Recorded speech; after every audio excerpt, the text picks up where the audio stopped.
So, Katie, as you would say, our unsettled weather continues. More of it, yeah. You know, even though this isn't a washout of an afternoon, if you get struck by one of the showers or storms that's going to come through, you could get drenched by it. So, and it's not a guarantee that you get wet, but there will definitely be some activity out there. It's already starting to bubble up. But I want to talk much more about what's going to happen here with Florence, guys. I mean, I feel like that is obviously the biggest story in the weather department, even for us locally. Even though we're not going to have a direct impact from this, there will still be impact. So, especially for those of you trying to take advantage of the off season at the shore, let's get right to it. We'll start things off with a very wide zoom on storm scan. Man, your eye gets immediately drawn to what's going on out there in the open waters of the Atlantic. This storm's still churning, very, very well organized. It is a healthy Category 4 storm right now, likely to start to slow down a little bit here and then also weaken a smidge before it makes its landfall, but still making a landfall as a major hurricane.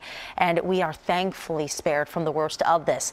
It is busy in the open waters of the Atlantic right now, too. I mean, it's not just Florence. Here's that storm system right now. We also have a couple of areas of concern, one that's just north of the Yucatan Peninsula, another way out in the open waters, and then two other named storms right now. Very rare to have two hurricanes in the Atlantic, but there you have it. Here's Helene. That thankfully recurves and is no threat. But then there's also Tropical Storm Isaac. That's going to be making its impact on the Lesser Antilles tomorrow night. So it is just so busy right now in the Atlantic after somewhat of a slow start. Let's talk about how this all impacts us locally. We know that there's going to be incredible amounts of rain in the Carolinas, also storm surge concerns, and the wind, forget it. I mean, it just looks catastrophic down this way.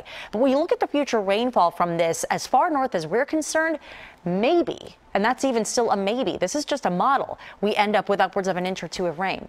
Frankly, I can't say that I'm sold that we're going to see much in the way of precip from Florence through the weekend. We do have a disturbance nearby that's helping to bring about the unsettled weather. It's not from Florence, however. Once this moves on shore, there's a possibility we end up with some remnant rainfall from it heading into next midweek, but that's a ways off, obviously.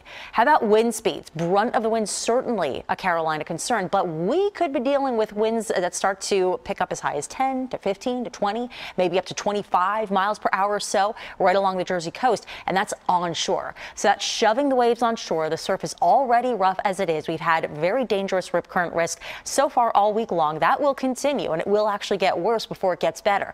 Here's my advice. If you're going down to the shoreline, just stay on the sand. You may end up with a few breaks in the clouds for some sunshine anyway, but frankly, this is just too much of a risk. With a lot of these beaches not even having lifeguards on duty anymore, I just wouldn't step foot in the waves. Be smart about this, okay? Even though we are not going to have that direct impact, there's enough of an impact that I worry about you going into the water here in the next few days. Meanwhile, the rest of today, again, as I mentioned, you know, it's scattered, but where you get these showers and storms, you could get drenched. So that could be an impact for the evening rush, certainly trying to travel out across the Delaware to get into New Jersey later on this evening. Keep that in mind, and we'll see more of that coming into tomorrow afternoon especially. But the 7-day all in all is pretty consistent in terms of temperature, that's for sure.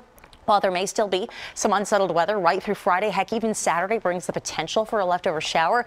All in all, this is a pretty tame forecast. Our wet weather is not necessarily coming into 7-day from anything to do with Florence. It's really just from a disturbance that won't leave us alone for the next couple of days. And you know how we had that fog earlier this morning? That may redevelop later tonight. So tomorrow we could be facing somewhat of a similar situation with the commute. Oh, fantastic. goody. Yeah, good times. Thanks, Katie. We'll be right back.